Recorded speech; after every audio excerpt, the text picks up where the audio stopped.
You got into the safety business because you wanted to protect people, but somewhere along the way, the job started controlling your time, your schedule, your priorities, even your income potential. What if the expertise you've built over the years in the field can give you something more? More freedom, more control, more ownership of your future. I'm Sheldon Primus, the author of 7 Steps to Starting a Profitable Safety Consulting Business and the host of the Safety Consultant Podcast, with more than 350 episodes helping safety professionals become consultants and grow their career. Consulting changed my life. In fact, I'm a full-time RVer, and one consulting contract paid for my home I live in today. Now, I help safety professionals build their own consulting practice through bi-weekly coaching calls, accountability, and personal guidance. But this program isn't for everyone. Start with the Consultant Readiness Audit at sheldon.coach. What if everything we thought we knew about safety was just interference? From the host of the Rated R Safety Show and the founder of Safety FM comes the complete Signal Transmission Trilogy, now available in one powerful edition. Safety, in my opinion, the book that started the conversation. Safety Mutation, where the boundaries of culture, systems, and belief begin to break. And now, Safety Transmission, the final piece of the signal. For the first time, all 3 books are together in one volume. The Signal Transmission Trilogy, Complete Edition. This isn't just about compliance. It's about consciousness. It's about decoding the way we think, lead, and live, inside and outside the system. Whether you've been following the signal since the beginning or you're just now tuning in, this is the version to own. Search Signal Trilogy on Amazon or visit safetyfm.com to get your copy now.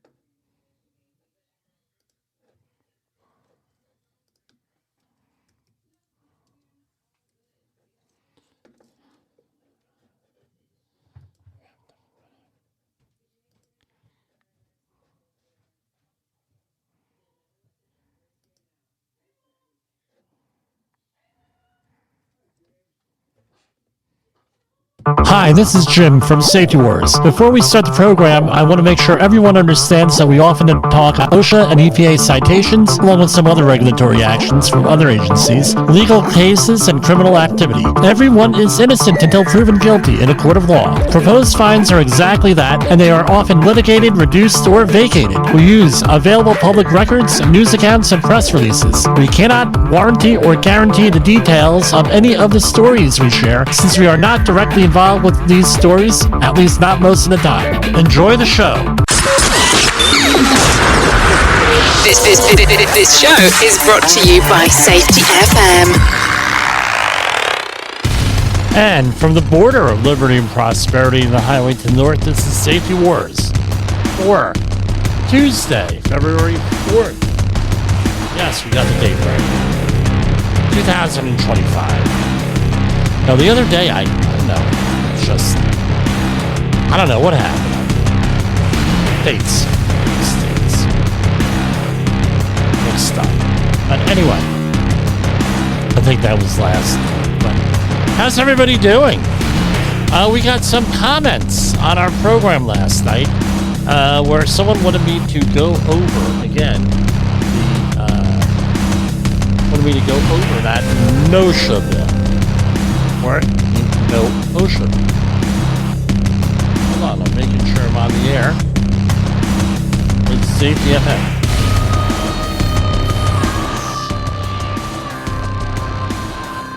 Okay, we're there.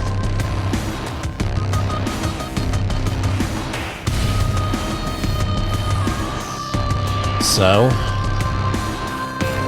if you're wondering, if you're watching this was recorded earlier at 8 p.m. Eastern Time. live broadcast on Safety FM. We are going to be downloading this and editing this a little bit before we put it onto the video, because for whatever reason, it does not like my music. None of these channels, so we're going to try something different. Maybe you don't like my music. It sets the mood for the program. A lot going on. People wanted me to do a redo on this no OSHA thing going on. So as a refresher to everyone here, let me fold everything up. All right. There is, and I did a little bit of, again, more context. So let's go through a little bit of history here. Several years ago, and last night I went through specific examples in Arizona. I said, something ain't right here. Because what would normally be a serious violation on the federal level, they were putting down as other and $0 citations. And and it occurred to me during the middle of the program as I was going through that, I said, son of a gun, weren't they the ones who were having their OSHA, right? They have a state OSHA. Weren't they the ones that were, going to have a revocation of their state OSHA, and the federal government was going to take it over again? And sure, and that's pretty much what it was. So I'm going to start here with a press release from February 14th, 2023 here. And let's see if we could get the screen share up. Yeah, there we go. U.S. Department of Labor announces plan to withdraw proposal to reconsider and revoke Arizona's OSHA plan's final approval. So the U.S. Department of Labor today announced that its Occupational Safety and Health Administration, this is from February 14th, happy Valentine's Day there, 2023, will withdraw its proposal to reconsider and revoke final approval of Arizona's state plan for occupational safety and health. By doing so, will leave the state plans in place. The announcement follows OSHA's publication of Federal Register notice on April 21st, 2022, that proposed reconsideration revocation because of, by the Arizona state plan's nearly decade-long pattern of failures to adopt adequate maximum penalty levels, occupational safety and health standards, national emphasis programs, and the COVID-19 healthcare emergency temporary standard. OSHA accepted public comments on the revocation of proposal through July 5th, 2022. On that day, Arizona submitted a public comment advising OSHA that the state's plan had completed significant actions to address the concerns of OSHA identified in the original Federal Register notice. The actions made by the Arizona state plan include adopting outstanding federal standards and directives, enacting state laws to ensure that Arizona's future maximum minimum penalty levels track with OSHA federal levels, and authorizing adoption of an emergency temporary standard when either OSHA or the Industrial Commission of Arizona determines that grave danger criteria are met. So it goes on, with that.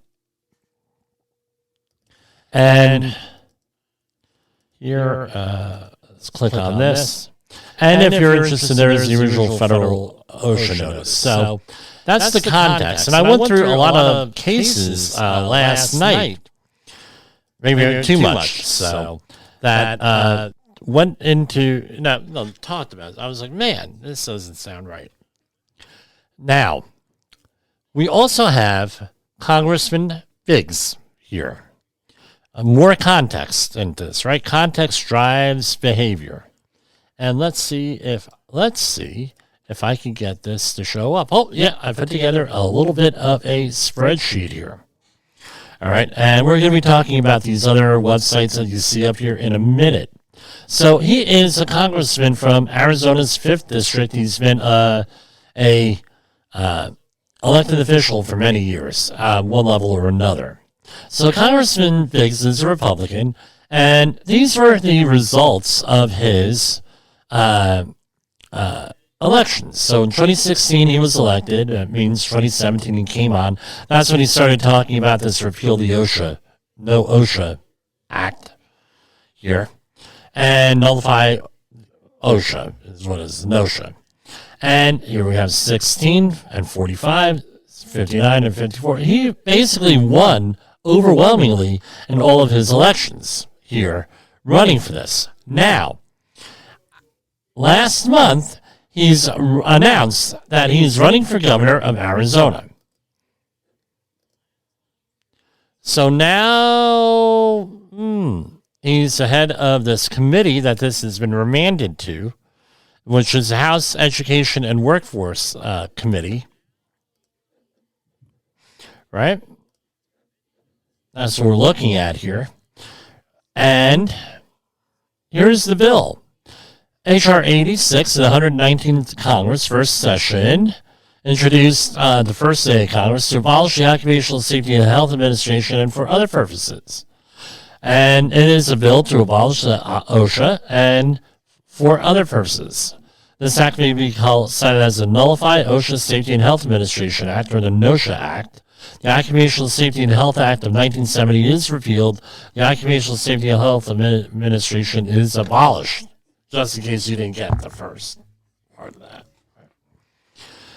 With that. So where does it stand? This is his district, right? Southeast of Scottsdale, Arizona. And Gilbert seems to be the major city there. And it's been referred to the House Committee on Education and Workforce. Nothing is introduced. No, it may or may not get acted on with that, right? And as of last Friday, nothing happened to it, right? That's when it was referred over to the committee. And there's his website. And hold on, let me go back here. Hate to be jumping around like this. All right. So right now we had the great one, Jay Allen.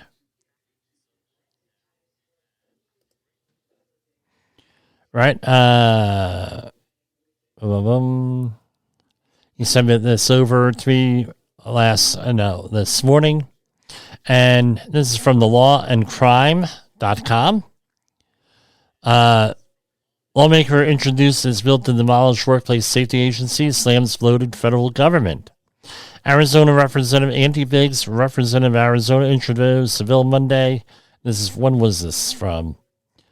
Right, that would abolish OSHA and the federal agency tasked. Again, it was the first, right? In the statement Monday, Biggs rallied against the half-century-old OSHA, calling it yet another example of the federal government creating agencies to address issues that are more appropriately handled by state governments and private employers.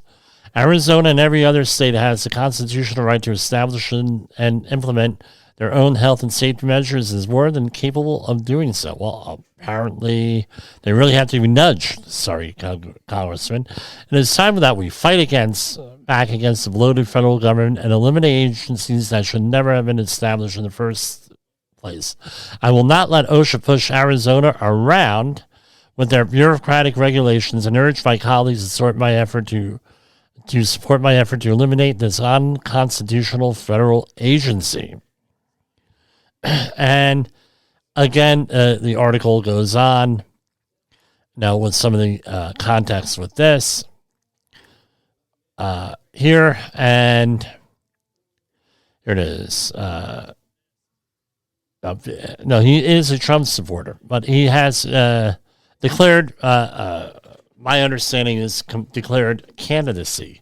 So is he this again, this is again something that we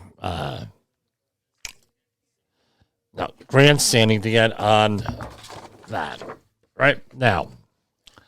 This is what I'm going to do. Now, the Bureau of Labor Statistics has a lot of really good information here. I was hanging out on their website today here. And let's share a screen here. Hold on.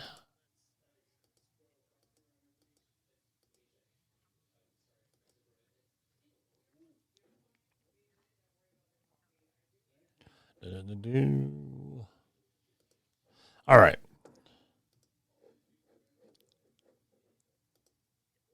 So here we have the Bureau of Labor Statistics website. And they have all different types of stuff that have to come out. That comes out every month, basically. And they collect all different kinds of data on labor stuff. Now, when I found out, I went digging around here, and it has information on wages. And I'm going to call for this, a different way of measuring things. I'm not an economist per se. I'm just a simple policy analyst, and I'm my education. And you know everything else I do. And the idea is to give people easy things that they can relate to. So one of the things is, I've always felt that we're measuring debt. We're measuring things and communicating it, right? So, for example, you hear about billions, right? Millions of dollars. This government agency wasted $1 million. This government agency wasted $1 billion. And I think that we need to describe things and what people can relate to. People can't really, even most people cannot relate to $1 million or 10 million or, right? But what can people more easily relate to? I'm going to call it a man year.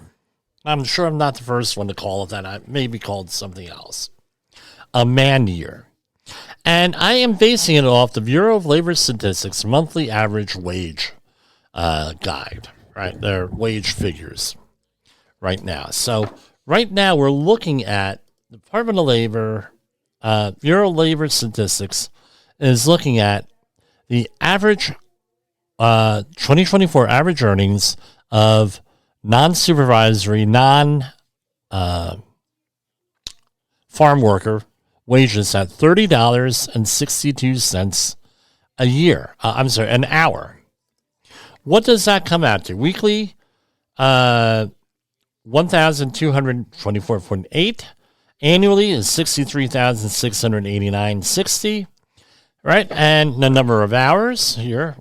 Here we got it here. I don't have my document camera up, but there we go. So the annual wages at $636.89 hours, 2,080 hours.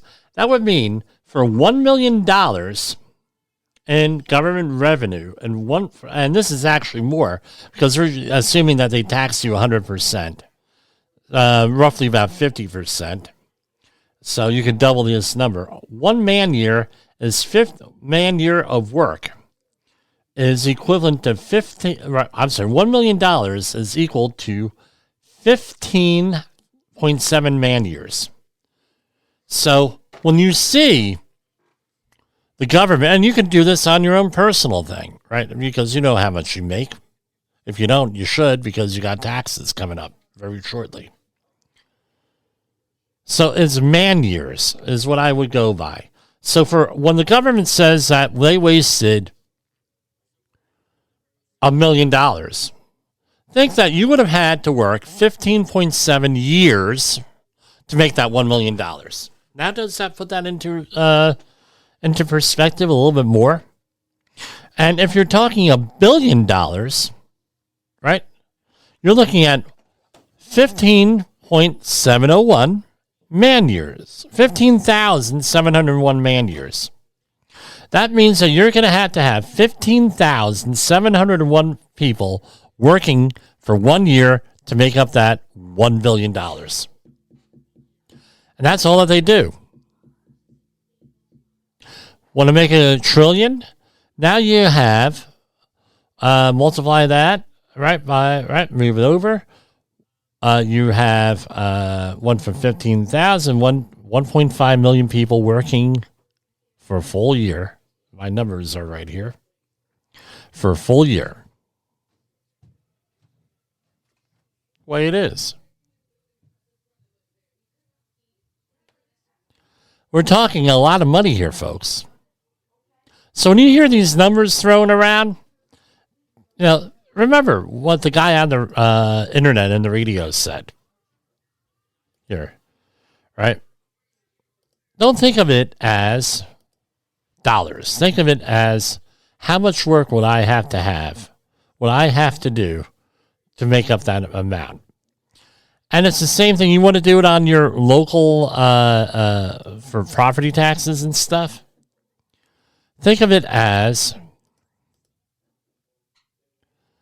how many households in my town are there, and how much would property taxes have to go up for everything, or the other taxes you might pay to break even on that. Puts it into a little bit of perspective, I think, because a little bit more people, I think, would relate how many years that they would have to work. And it also equates it to almost like slave labor. Dare I say that? Slave labor. With that. And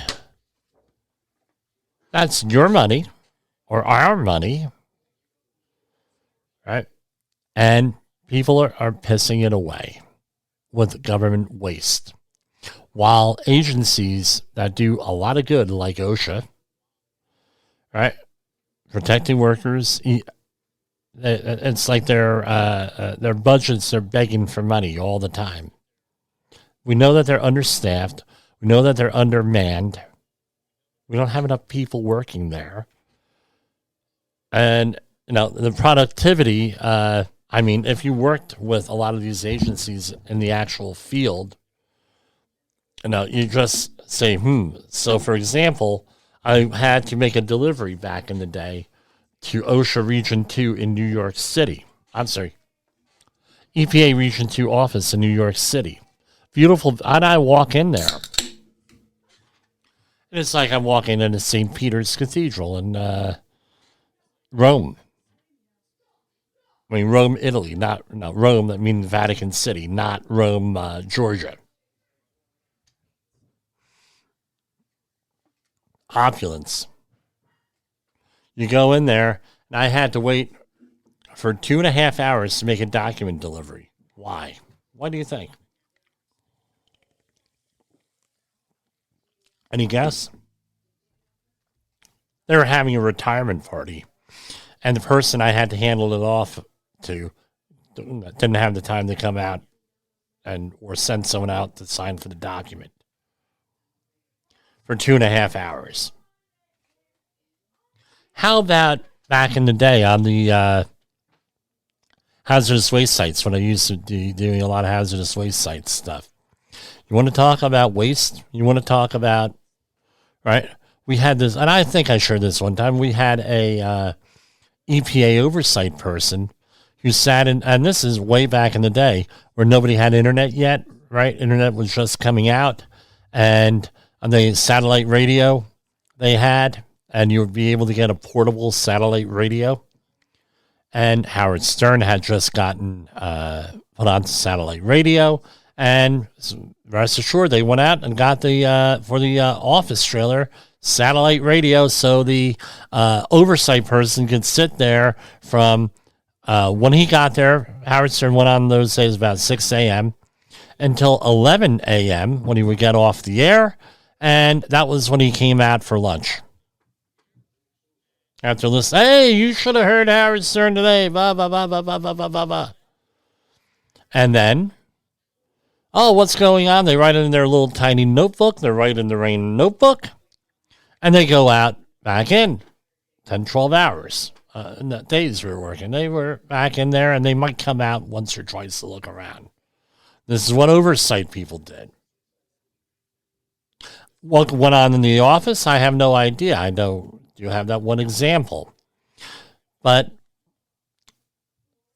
looking into why things where our dollars are going and running these health and safety agencies, I don't think it's an unreasonable thing here. I really don't.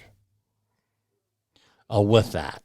And I know that I know I'm going to hear, there are good people. Yeah, there are good people everywhere.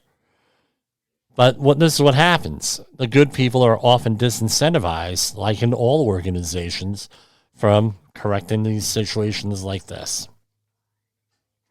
And this is the impression that a lot of people have of these agencies.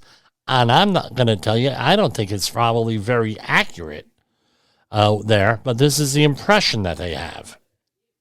So that, coupled with the December report from Congress on the COVID-19 after action report, were correctly identified, in my opinion, loss of confidence in public institutions in general, healthcare and specifically, they may be onto something here.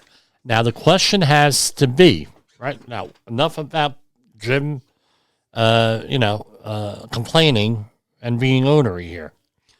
The solution has got to be for the administration, whether it's Trump or whoever comes after Trump, because right now we're in a huge disruption here. How are we going to get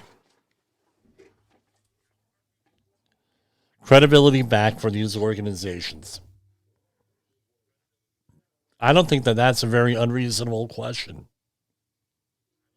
How are you? Now, here's another question for you, since we're dealing with safety professionals here. How are you, Mr. and Miss Safety Professional, out in the field? What are you going to do to gain credibility? Because I tell you what, I think we had to use a lot of capital here with the COVID-19 and some of the other programs that are out there. Are we going to continue to go out and use 25-year-old safety programs that are baloney, 30-year programs that are baloney, and we know that they are? We're talking the zero accident sign. We're talking about the way behavior-based safety is implemented. Shame, blame, and retrain the employee. We're at that goal to zero, and all the other stuff that we were told to believe. Or are we going to be coming into context, right? Realizing error rates, human and organizational performance, responding to emergencies properly, responding to events properly, finding out the context, learning how to do the job. All that stuff goes into human and organizational performance here with this, right? So this is traditional safety. Workers are blamed for safety issues. Safety failures are attributed to poor individual choices. Safety is defined as the absence of incidents rather than the presence of capacity and controls and resilience. There is reliance on individual heroism. In other words, there are bad actors. And number 5, there are bad actors. All right, so what do we have with human organizational performance? Workers are incentivized to work safely through the systems designed by management. Management takes greater responsibility by setting up effective systems and leading by example. Safety is defined as the presence of controls and safeguards. Safety is seen as resilience and capacity of a system to adapt to challenges, perform safely. Systems are designed to be as fail-proof as possible. Workers are chosen carefully, focusing on qualifications and capability within or with safety culture. Hire the right people. How many times are we we have to deal with in the construction industry where you get someone out of the union hall, if it's a union project, and you get what you get? Same thing happens in federal government and state government. I have conversations with all different types of people in the school district. where they know that they hired teachers that may not be qualified, don't want to even be there, or they're there for a couple of years and they're burnt out. But no one says anything. You have, and then on the other hand, right, that's one side of the story. The other side of the story, how many of those students actually want to be there, especially in the lower performing school districts? We have one situation where a mile away from here, one town over, where the school district, and you can look it up, East Ramapo School District, all the shenanigans going on over there, who pays the price to children. And what's the defense of the shenanigans? Well, they're whoever. They're lower income people. They have the problems because they don't have a home life. Right? Or right, and all that's the other side of it. Rather than patience and understanding and trying to work with people, get along with people, inspire. Big one, inspire people, show some leadership. We're just going to write these people off. So what are the I digress. 5 principles of HOP. Human error is normal. Blame fixes nothing. Learning is vital. Context drives behavior. Right? And how you respond to failure matters. How you respond to failure matters. That all goes along with human organizational performance on that. So we're going to take a break. We're going to line up our next story here, and we'll go from there. Safety Wars is streaming now. SafetyFM.com.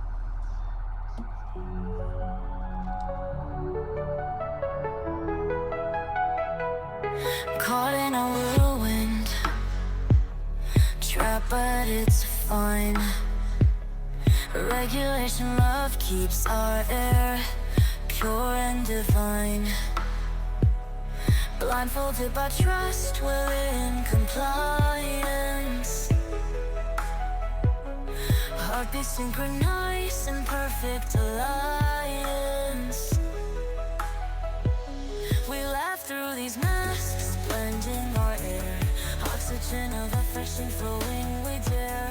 No need to escape when love's our confined space. You can't help, I promise, no need to chase. Breathe with me in this safe embrace. Regulated love in every space. We're certified to face every storm.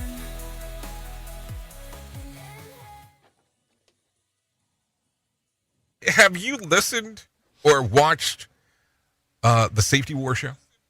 It does stream live on the radio and on the streamer-emers that we have. So if you have not taken a listen to Jim Posel and what the hell he's doing every evening with Safety Wars, I would strongly encourage you to take a view or take a listen, whichever option is available for you, and take a listen to what the hell he has going on. It will take some deep dives and some information that you might be interested in.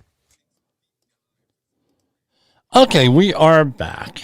Is your safety training old, stale, and hackneyed? Is your safety trainer still preaching a warped version of behavior-based safety? How about safety training that is designed to actually address and assess your hazards and liabilities and is not standardized baloney from generations ago? Contact the Safety Wars team at safetywars.com or call me, Jim Posel, at 845-269-5772. Remember, if you are receiving this message, you are the solution to unsafe workplaces.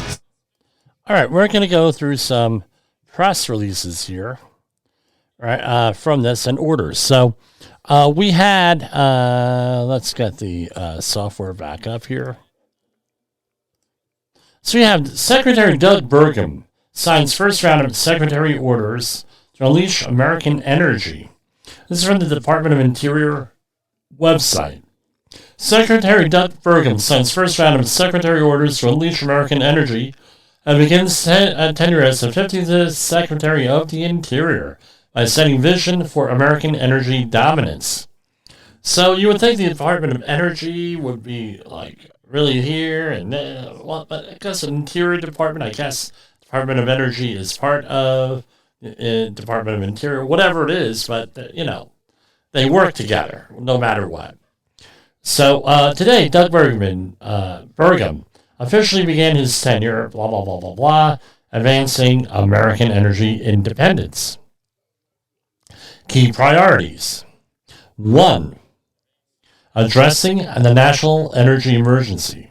So this was the signing of the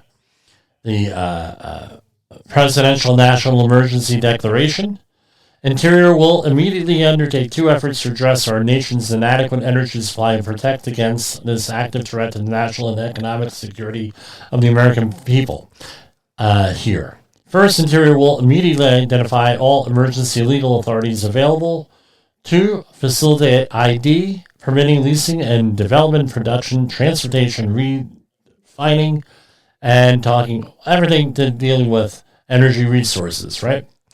Second, the department will identify all emergency and other legal authorities available to expedite the completion of all authorized and appropriate infrastructure, energy, environmental, and natural resources project.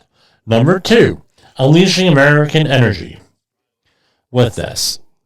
And going here, what are we going to do with that? Encourage energy exploration and production on federal lands and waters, including the outer continental shelf, establishing our position as leading producer and processor of non-fuel minerals, including rare earth metal minerals, which will create jobs and prosperity to strengthen supply chains for the U.S. and its allies, reduce the global influence of malign and adversarial states. Must be written by AI, folks. Protecting the U.S.'s economic and national security and military preparedness by ensuring that an abundant supply of reliable energy is readily accessible. Ensuring that all regulatory requirements related to energy are grounded in clearly applicable law. Ensuring that global effects of rule, regulation, and action shall, whenever be evaluated, evaluated, be reported separately from its domestic costs and benefits in order to promote sound regulatory decision-making and prioritizing the interests of the American people.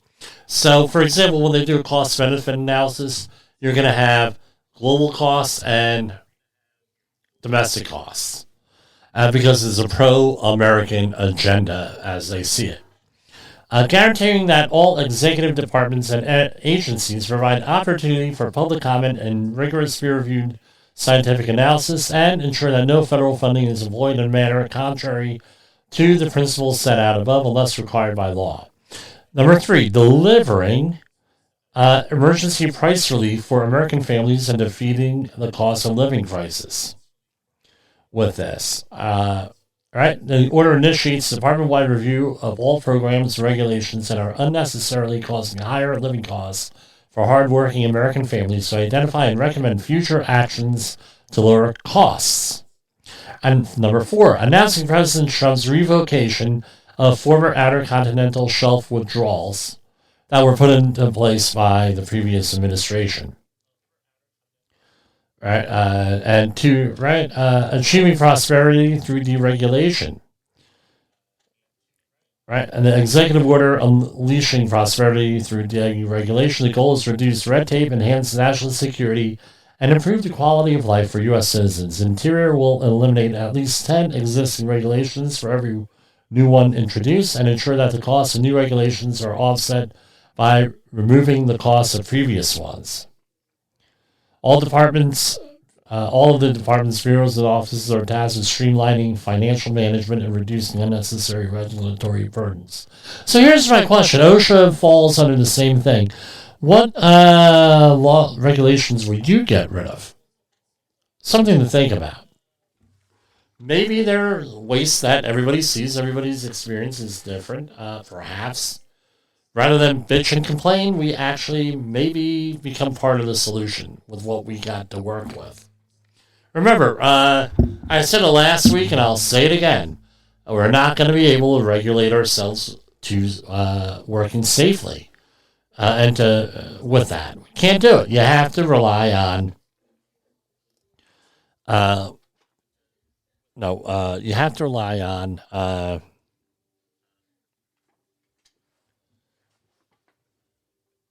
personal accountability, companies out there doing the right thing all the time. That's what you have to rely on. Right? OSHA is the minimum. It's not the maximum. If your company say, I've had companies say this already, and hard to manage when they say, if it's not in the OSHA regulation manual, we ain't doing it. Then you come out with all the court cases that say that, right? Just because it's not in the regulation doesn't mean that it's necessarily safe. People are still getting hurt. You're still causing a problem here under the general duty clause, or I forget which case it was that said that OSHA is the intent is preventative, not reactionary. What do we concentrate on? Reactionary. Unleashing Alaska's extraordinary resource potential. That's basically what the Department of Interior, Doug Bergman, the new secretary, has said. Here we have EPA Administrator Lee Zeldin announces EPA is powering the Great American Comeback Initiative, and he announces 5 pillars: clean air, land, and water for every American, restore American energy dominance, Pillar 3, permitting reform, cooperative federalism, and cross-agency partnership. Any business that wants to invest in America should be able to do so without having to face years-long, uncertain, and costly permitting processes that deter them from doing business in our country in the first place. It will be important for the EPA to work with our partners at the state and federal levels to ensure projects are being approved and companies can invest millions of dollars into our nation. Streamlining these processes while partnering with businesses to follow steps necessary to safeguard our environment will incentivize investment into our economy and create American jobs. Pillar 4, make the United States the artificial intelligence capital of the world. A couple of generations ago, they had artificial intelligence meant something else, right? It means they're smarter than what you are. As we rapidly advance into this new age of AI, it's important that the United States lead the world in this field. Those looking to invest in and develop AI should be able to do so in the U.S. while we work to ensure data centers and related facilities can be powered and operated in a clean manner with American-made energy. Under President Trump's leadership, I have no doubt that we will become the AI capital of the world. Pillar number 5, protecting and bringing back American auto jobs. Our American auto industry is hurting because of the burdensome policies of the past. Under President Trump, we will bring back American auto jobs and invest in domestic manufacturing to revitalize a quintessential American industry. We will partner with leaders to streamline and develop smart regulations that will allow for American workers to lead the great comeback of the auto industry, said Administrator Zeldin. So that's from the EPA today. With that. Now, last night, I did not have a chance to listen to the fire commissioners over there, right? Call in. If anybody has anything with that, please let us know. However, as of the beginning of this program, just before this program, nothing in the papers, nothing on the wires on the fire commissioners. So let me get this straight with this. All right. You just had these fires in California. Whole neighborhoods gone. Acknowledged screw-ups so far by people in charge. Not setting up the system, not maintaining the system, not allocating the resources necessary for the firefighters to do their thing. And we could go on and on with Chief Crowley, whether or not she's right or not. I think she's probably pretty right. All this stuff going on, and the legislators that were appointed to oversee this stuff. Silence. No public notification except for this program, Safety on Safety FM, on Safety Wars, on the meeting that took place this morning or was supposed to take place this morning. Maybe it didn't. Nothing. No notice of cancellation. Nothing. Nada. We're still covering for these people, huh? We're still covering for them. Really? I'm not saying, like a human organizational performance, blame fixes nothing. But transparency, what about transparency? Transparency goes a long way in building back that trust that we were talking about. You are listening to Safety Wars. Tomorrow's Safety Today.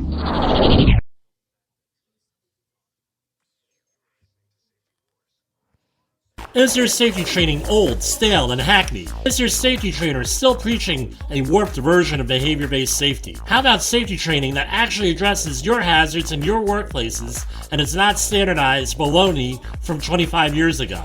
Contact the Safety Wars team at safetywars.com or call Jim Posel at 845-269-5772. Remember, if you're receiving this message, you are the solution to unsafe workplaces. In a world where danger lurks in every corner, one man stands as a beacon of hope. Jim Posel, a veteran safety expert with over 3 decades of experience, now bringing his knowledge to you with Safety Wars.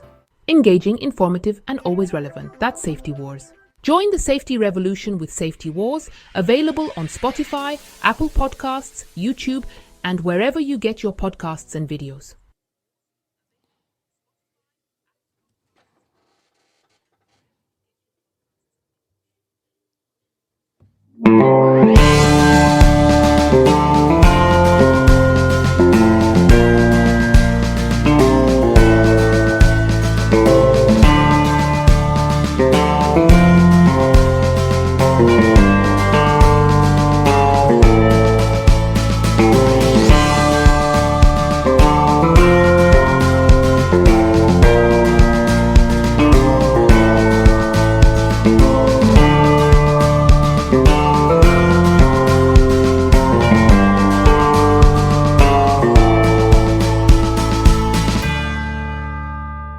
And we are back.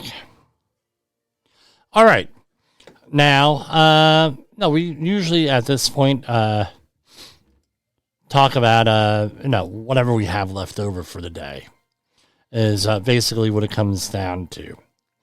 Now, Department of Labor and Senate Republicans, and this is from a week ago, Senate Republicans cast a wary eye on Trump's nominee for Labor Secretary.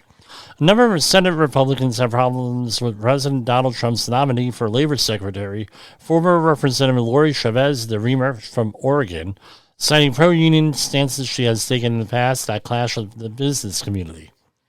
I am not going to support her, Senator Rand Paul, senior member of the committee that will oversee her nomination, told NBC News on Monday. I am the national spokesman and lead author of the Right to Work bill. Her support for the PRO Act, which would not only suppose the national right to work, but would preempt state law on right to work, I think it's not a good thing. And no. And it'd be sort of hard for me since it's a big issue for me to support her, so I won't support her. I think she'll lose 15 Republicans, Paul added, while predicting she would win some Democrats because she's very pro-labor with this. And no, they're just Senator Rand Paul. So here we have, and this is from today, from law360.com, articles by Bradford Kelly and Lorenzo Raboni. And on the OSHA front, right, the the nominee is Keith Sonderling, a former commissioner of the U.S. EEOC Commission, and he did work with the Department of Labor, apparently, before. His pick for Deputy Secretary of Labor, U.S. Department of Labor, right? So the head of OSHA is the Deputy Secretary of Labor. This is a significant appointment, and what are they looking at? And the long and short of it, we talked about this about 2 weeks ago. Sonderling is right. They're thinking it's going to be like the classic Sheldon Primus example. And check out his last program, The Safety Consultant. He goes into this, where they're going to be giving a lot of guidance. So, no, if things go like they did at the EEOC, to avoid prosecutions and everything and civil judgments and everything else, would be to go and issue a lot of opinion letters. That's good for this program. If that happens, that's great for this program, because I'll just be out there reading opinion letters. It'll be great. And we'll go from there with that. So that's where that is. And everything is pending here, right? I looked at the docket here for everything for these nominees. Everything is pending. Things haven't been scheduled yet. It's just one of those things.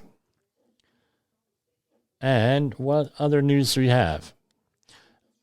Senator Gabbard, right? Senate committee advances Gabbard's nomination for Director of National Intelligence.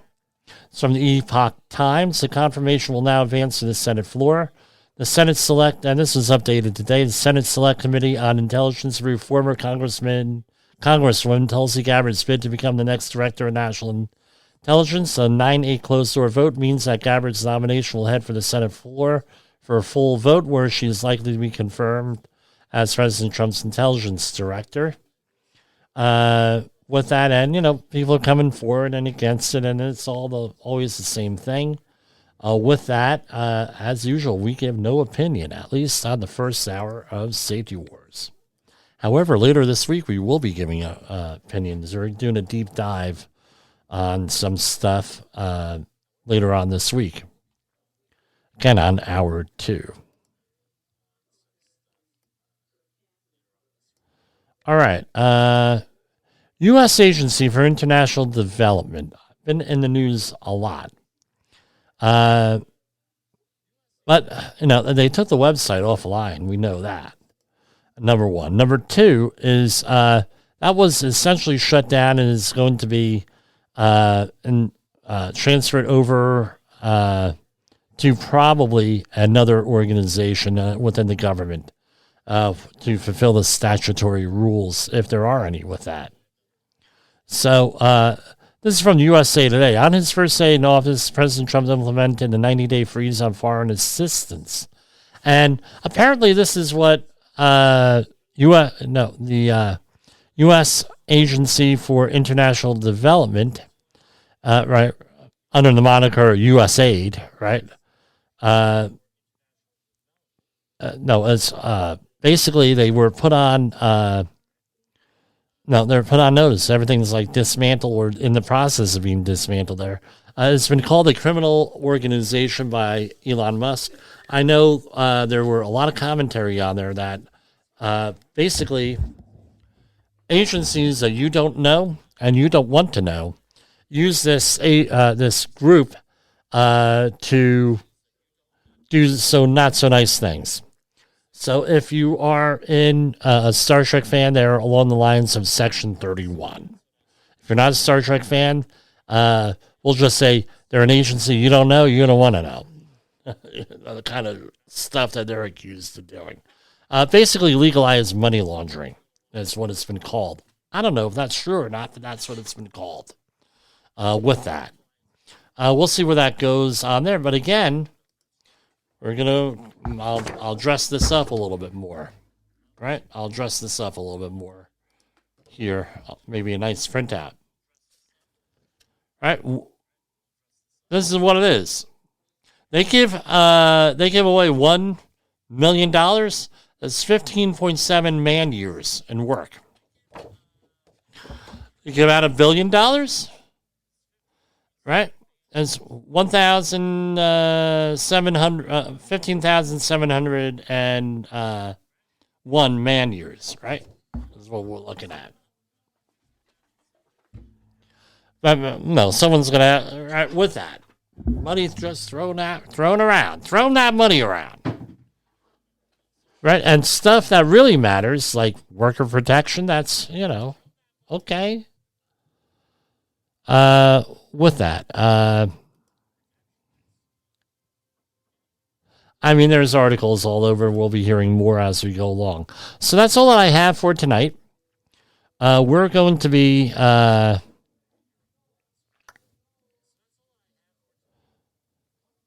right, we're going to be wrapping it up here. We'll put on some music. Last night on the video end, it didn't play. It did play on the live end on Safety FM, all of our outros and everything else. I don't know. It's not a... I think the streaming platforms don't want to play this stuff for whatever reason. So... if you just see the American flag come up, realize that we're playing the national anthem of the United States. And that's all I got for you folks here. For Safety Wars, this is Jim Posel.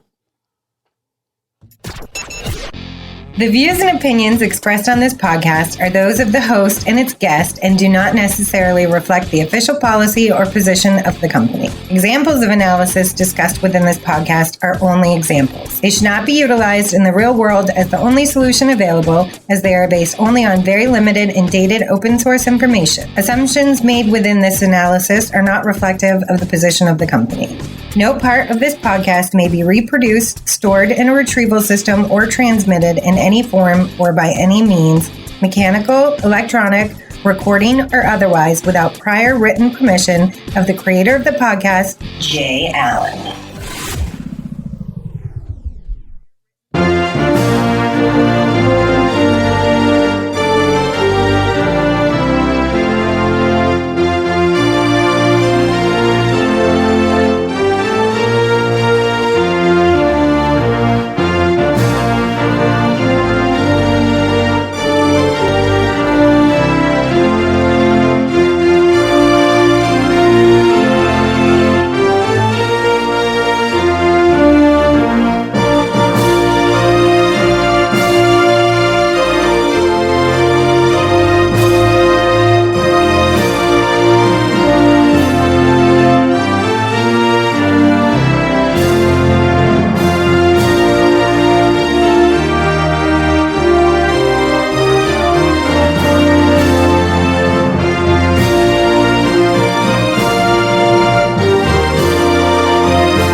Cities burning, skies are crying. Smoke and ashes keep us sighing. Homes are gone, we can't believe. Silent whispers in the breeze.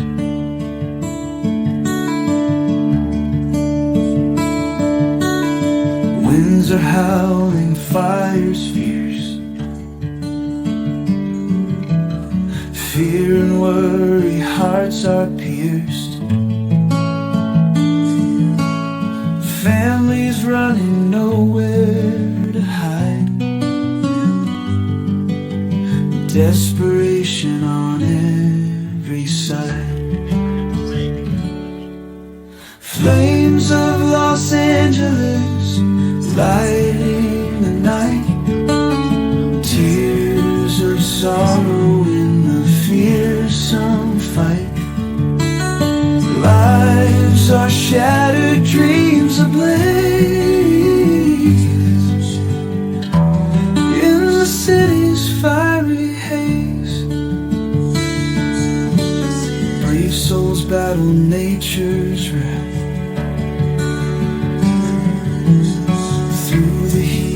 Clear a path. Heroes rise in the darkest hour. steadfast like an iron tower.